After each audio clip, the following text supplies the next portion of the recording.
Assalamualaikum warahmatullahi wabarakatuh. Bertemu kembali dengan saya, Nelly Agus Setiawati, mahasiswa RPL Akuntansi Universitas Sultan Agung Semarang. Pada pertemuan kali ini, saya akan membawakan sebuah PPT tentang aktifat tetap berwujud yang sebagai salah satu pemenuhan tugas dari akuntansi keuangan menengah 1. Aktifat tetap berwujud merupakan salah satu aset yang memiliki sifat dasar. Yang pertama, aset tetap yang mempunyai umur yang panjang atau permanen. Kemudian aset tetap berwujud karena mempunyai bentuk fisik dan dimiliki dan digunakan oleh perusahaan dan tidak dijual sebagai bagian dari operasional. Aset di sini dibeli dikarenakan berumur panjang. Apabila aset itu digunakan untuk tujuan produktif, maka dinamakan dengan aset tetap.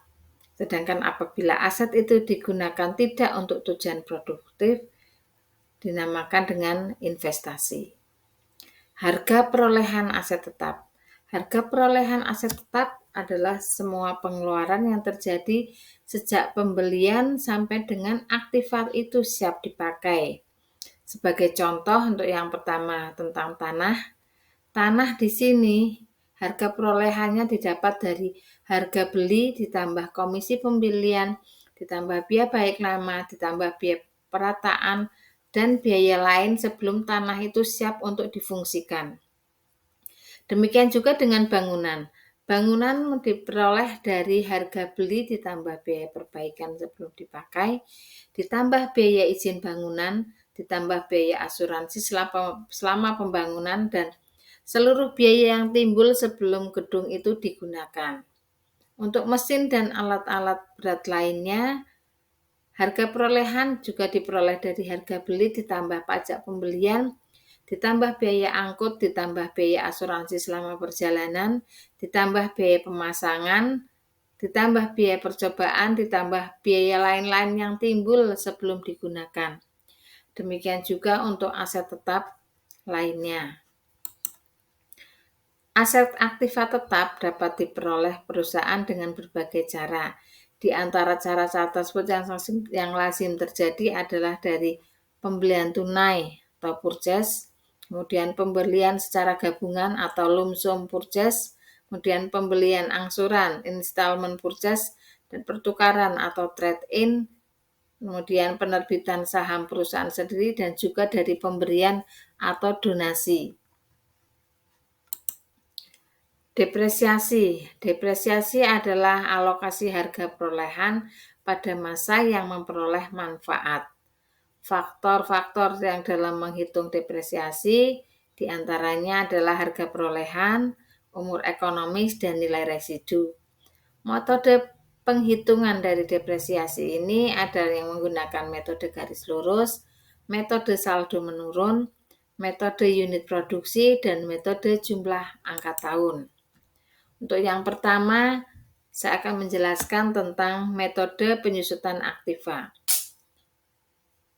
Metode penyusutan aktiva yang pertama adalah metode penyusutan garis lurus atau straight line method. Metode garis lurus adalah suatu metode penyusutan di mana beban penyusutan aktiva tetap per tahunnya sama hingga akhir umum ekonomis aktiva tetap tersebut. Pembelian sebuah unit mesin dengan harga 50 juta dengan nilai sisa sebesar 5 juta dan umur ekonomis dari mesin tersebut adalah selama 5 tahun. Penghitungannya, penyusutan per tahun diperoleh dari harga perolehan dikurangi nilai sisa dibagi dengan umur ekonomis. Atau bisa dengan 50 juta dikurangi 5 juta dibagi dengan 5. Didapat sebesar penyusutan per tahunnya adalah 9 juta.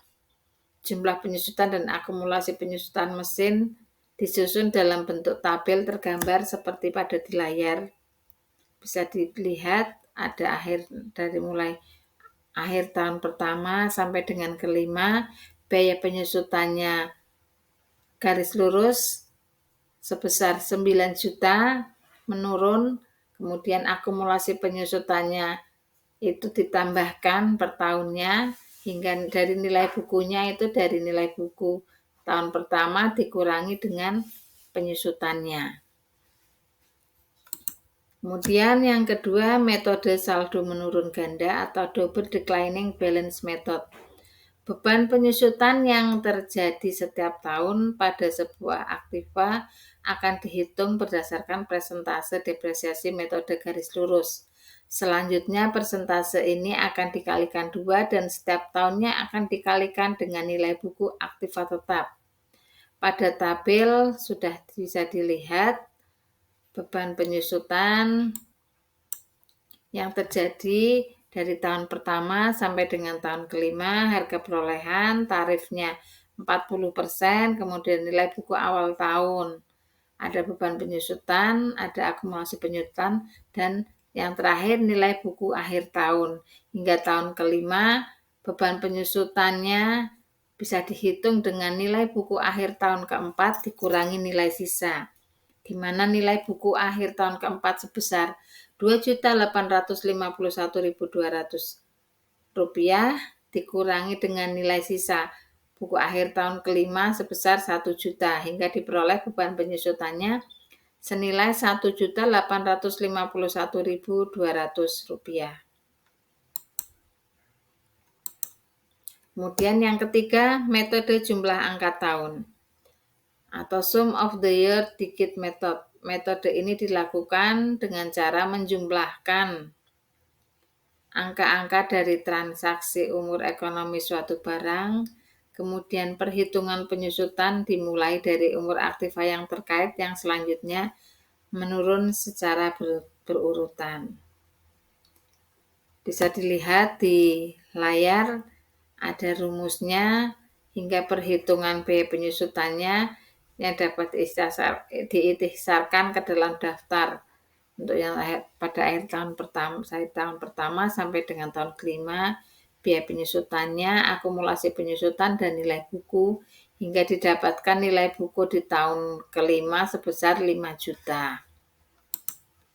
Kemudian yang 4, metode satuan produksi atau unit of production method, di mana di sini menghasilkan jumlah beban yang sama untuk setiap satuan produksinya. Untuk yang ada 2 langkah. Yang pertama, menghitung unit satuan beban depresiasi sama dengan harga perolehan dikurangi nilai residu dibagi total taksiran produksi. Kemudian yang kedua, menghitung beban depresiasi sama dengan unit satuan beban depresiasi dikalikan produksi tahun berjalan. Sebagai contoh, perusahaan membeli mesin produksi 100 juta dan diestimasikan mampu menghasilkan 150.000 unit produk. Pada akhir masa ekonomis diperkirakan mempunyai nilai residu nihil. Pada tahun berjalan, mesin menghasilkan 15.000 unit produk. Perhitungannya, unit satuan depresiasinya harga perolehan 100 juta dikurangi nilai residunya nihil 0 dibagi total taksiran produksi sebesar 150.000 didapatkan unit depresiasi sebesar 666,67 per unit produksi. Kemudian beban depresiasi dihitung dari unit satuan beban dikali produksi tahun berjalan. Produksi tahun berjalan sebesar 15.000 unit dikalikan unit depresiasi 666,67. Didapatkan beban depresiasi sebesar 10 juta rupiah. Pemberhentian aktiva tetap berwujud saat aset tetap kehilangan manfaatnya dapat dihentikan dengan cara yang pertama dibuang atau dihapuskan, yang kedua dijual, yang ketiga ditukar untuk aset yang serupa. Junar yang dibutuhkan bervariasi sesuai tipe penghentian dan keadaannya. Tetapi ayat berikut ini selalu dibutuhkan. Yang pertama, akun aset yang perlu digarisbawahi ya. Akun aset harus dikredit untuk mengeluarkan aset dari buku besar dan akumulasi depresiasi terkait harus didebit untuk mengeluarkan saldo dari buku besar. Penambahan aktiva tetap selama masa pemakaian akan diakui sebagai yang pertama capital expenditure atau menambah nilai aktiva tetap jika yang pertama menambah umur ekonomis aktiva tetap, yang kedua menambah nilai manfaat aktiva tetap, dan yang ketiga nilainya material. Yang kedua revenue expenditure menambah biaya jika tidak memenuhi kriteria 3 kriteria di atas disebut sebagai revenue expenditure.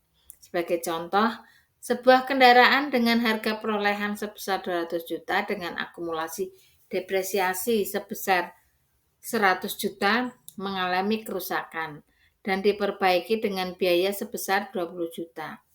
Jumlah tersebut dianggap material. Jurnalnya, kendaraan sebelah debit sebesar 20 juta pada kas sebelah kredit sebesar 20 juta.